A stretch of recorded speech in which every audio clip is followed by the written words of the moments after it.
ಬೇರೆ ಇದರಲ್ಲಿ ನೀವು ಪಾಸಲ್ಲಿ ಹೋಗ್ಬೋದು. ಸೊ ಇವತ್ತಿನ ಜಗತ್ತು ಯಾವ ರೀತಿ ಇದೆ ಅಂತ ಹೇಳಿದ್ರೆ ಕಾಂಪಿಟೇಷನ್ ಹೊರಗಡೆ ಜಾಸ್ತಿ ಇದೆ. ನೀವು ಡಿಗ್ರಿ ತೊಗೊಂಡು ನಾನು ಕೆಲಸಕ್ಕೆ ಹೋಗ್ತೀನಿ ಅಂತ ಹೇಳಿದ್ರೆ ಆಗ್ಬೋದು. 90% ನೀವು ಎಕ್ಸ್ಟ್ರಾರ್ಡಿನರಿ ಇದ್ದರೆ ದಟ್ ಈಸ್ ಪಾಸಿಬಲ್. ನಿಮ್ಮ ಕ್ಯಾಂಪಸ್ ಇಂಟರ್ವ್ಯೂ ಆಗ್ಬೋದು ಅಥವಾ ಬೇರೆ ಯಾವುದೋ ಅಡ್ಮಿನಿಸ್ಟ್ರೇಷನ್ ನಿಮಗೆ ಜಾಬ್ ಸಿಗ್ಬೋದು. That is one way. Other ways ನೀವು ಮತ್ತೆ ಜಾಬ್ ಮಾರ್ಕೆಟಲ್ಲಿ ಬಂದಾಗ ನೀವು ಬಹಳಷ್ಟು ಕಷ್ಟಪಡಬೇಕಾಗುತ್ತೆ ಜಾಬ್ ತಪ್ಪಿಸ್ಕೋಬೇಕು ಅಂತ ಹೇಳಿದ್ರೆ. ನಿಮ್ಮಲ್ಲಿ ಅದೊಂದು ಎಕ್ಸ್ ಫ್ಯಾಕ್ಟರ್ ಇರಲೇಬೇಕು, ಏನಾದರೂ ಒಂದು ಡಿಫ್ರೆನ್ಷಿಯೇಟಿಂಗ್ ಫ್ಯಾಕ್ಟರ್. ಈಗ 10 ಜನ ಬಂದರು ಅಂತ ಹೇಳಿದ್ರೆ ಈಗ ಇರೋದು ಜಾಬ್ಸ್ 1-2 ಇರುತ್ತೆ. ಸೊ 10 ಜನರಲ್ಲಿ ನಿಮ್ಮನ್ನು ಏನು ಡಿಫ್ರೆನ್ಷಿಯೇಟ್ ಮಾಡುತ್ತೆ ಅನ್ನೋದು ಭಾಳ ಇಂಪಾರ್ಟೆಂಟು.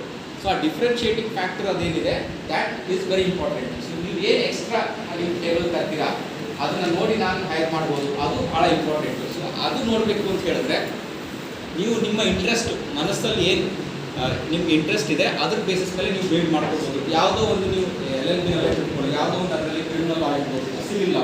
ಸೊ ಅದರಲ್ಲಿ ಯಾವ್ದು ನಿಮ್ಗೆ ಇಂಟ್ರೆಸ್ಟ್ ಇದೆ. ಸೊ ಕೆಲವು ಜನಕ್ಕೆ ಏನಿರುತ್ತೆ ಕ್ರಿಮಿನಲ್ ಲಾ ಬೋರಿಂಗ್ ಅನಿಸುತ್ತೆ, ಸಿವಿಲ್ ಇಂಟ್ರೆಸ್ಟ್ ಇರ್ಬೋದು, ಕೆಲವೊಬ್ಬರಿಗೆ ಕ್ರಿಮಿನಲ್ ಲಾ ಇಂಟ್ರೆಸ್ಟಿಂಗ್ ಅನಿಸ್ಬೋದು. ಸೊ ಯಾವುದು ನೀವು ಡಿಫ್ರೆನ್ಷಿಯೇಟಿಂಗ್ ಫ್ಯಾಕ್ಟರ್ ಇದೆ ಅದ್ರ ಬೇಸಿಸ್ ಮೇಲೆ ನೀವು ಇನ್ನೂ ನಾಲೆಜ್ ಎನ್ಹ್ಯಾನ್ಸ್ ಮಾಡ್ತಾ ಹೋದರೆ ಅದು ನಿಮಗೆ ಡಿಫ್ರೆನ್ಷಿಯೇಟಿಂಗ್ ಫ್ಯಾಕ್ಟರ್ ಆಗುತ್ತೆ ಮುಂದೆ. ಸೊ ಅದು ನೀವು ನಾಲೆಜ್ ಯಾವ ರೀತಿ ಅಕ್ವೈರ್ ಮಾಡ್ಬೋದು. ಒಂದು, ಈಗ ನಿಮಗೆ ಟೀಚರ್ಸ್ ಒಳ್ಳೆ ಟೀಚರ್ಸ್ ಇದ್ದಾರೆ, ಸರ್ ಪ್ರಿನ್ಸಿಪಲ್ಸ್ ಭಾಳಷ್ಟು ಡೈನಾಮಿಕ್ ಆಗಿದ್ದಾರೆ. ಸೊ ಒಂದು ಈ ಕಾಲೇಜ್ ಮೂಲಕ ಸಿಗುವಂತಹ ನಾಲೆಜ್